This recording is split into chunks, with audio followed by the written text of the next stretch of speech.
कन्नड शहर पोलिसांनी मोठी कारवाई करत तालुक्यातील दाभाडी शिवारातील शेतातून 1,22,70,000 रुपयांचा 409 किलो गांजा जप्त केला आहे।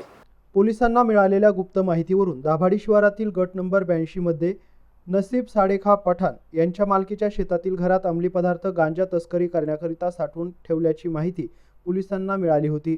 त्या अनुषंगाने उपविभागीय पोलीस अधिकारी विजयकुमार ठाकूरवाड आणि पोलीस निरीक्षक आर.बी. सानप यांनी पोलीस पथकासह सापळा रचून आरोपीच्या घरातून 409 किलो वजनाचा अंदाजे 1,22,70,000 रुपये किमतीचा गांजा ताब्यात घेतला आहे। तसेच गांजा तस्करी करण्यासाठी वापरलेले वाहन असा एकूण 1,40,70,000 रुपये किमतीचा मुद्देमाल जप्त करण्यात आलाय। या प्रकरणी नसीब खा साडीखा पठाण, इम्रान लियाकत खान, मुख्तियार मुसा खान, विजय रामचंद्र नाहर, रामकृष्ण हरकी नायक या आरोपींना मुद्देमालासह ताब्यात घेण्यात आलंय।